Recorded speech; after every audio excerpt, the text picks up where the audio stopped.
আমি এর আগে দুজন বাংলাদেশির সঙ্গে কথা বলছিলাম, একজন লন্ডনে থাকেন আর একজন এই গণজাগরণ মঞ্চে কাজ করেছেন, আপাতত হিন্দু বৌদ্ধ খ্রিস্টান এদেরকে নিয়ে সংহতি একটি যে মঞ্চ হয়েছে সেটার কর্মকর্তা। তাদের কাছ থেকে আমি যেটা বুঝলাম দীর্ঘ সংলাপের পর, বাংলাদেশ এখন পাকিস্তানি বাংলাদেশি আর সাচ্চা বাংলাদেশি এই দুটো জনগোষ্ঠীতে বিভক্ত হয়ে গেছে। এই মুহূর্তে আপার হ্যান্ড হচ্ছে পাকিস্তানি বাংলাদেশি। তাহলে মুক্তিযুদ্ধ করে লাভটা কি হলো? আসলে আমরা মুক্তিযুদ্ধের যারা পরের প্রজন্ম, আমরা হ্যাঁ, আজকে যে বাংলাদেশটা আমি দেখছি, এটা মানে এই বাংলাদেশের সাথে আমার শৈশব কৈশোরে আসলে পরিচয় ছিল না, অথবা বলা যেতে পারে যে আমি হয়তো বা গণ্ডির ভেতরে ছিলাম। এদের যে ফুলে ফেপে আস্তে আস্তে বেড়ে ওঠাটা ওই সময় আমার চোখে পড়েনি, কিন্তু আমি কিন্তু গত কয়েক বছর আমার এটা নজর এড়ায়নি। এই যে গোষ্ঠীটা, তারা ভাষায়, চলনে বলনে, পোশাকে, আচরণে মানে বাঙালি থেকে যেন মনে হয় সরে সরে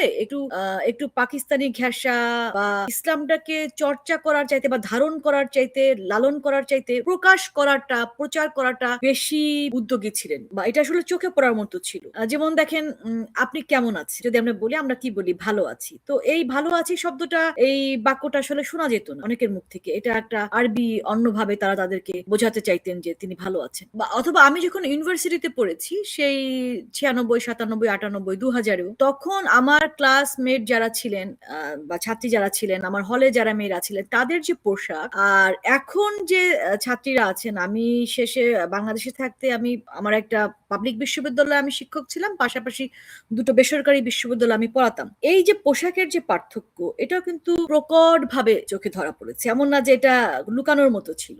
একটা চেঞ্জ যে আসছে এবং সবটা যে চাপিয়ে দেওয়া তা না, এটা যেমনটা করেছে, এটা খুব স্লোলি ভেতরে ঢুকে যে মগজের দখল যে নেয়াটা, এবং বাংলাদেশের যে মানে সুবিধা অসুবিধা দুটোই বাংলাদেশের মানুষের, যে খুব ইমোশনাল, অনেক আবেগপ্রবণ আমরা, এবং বাঙালি মাত্রই তাই। খুব সহজে দেখা যাবে যে দেখবেন যে দুর্নীতিতে বাংলাদেশ পরপর 5বার ফার্স্ট হয়েছিল, রাইট? এটা সেই 2003 4 5 6 এই টাইমের কথা বলছি।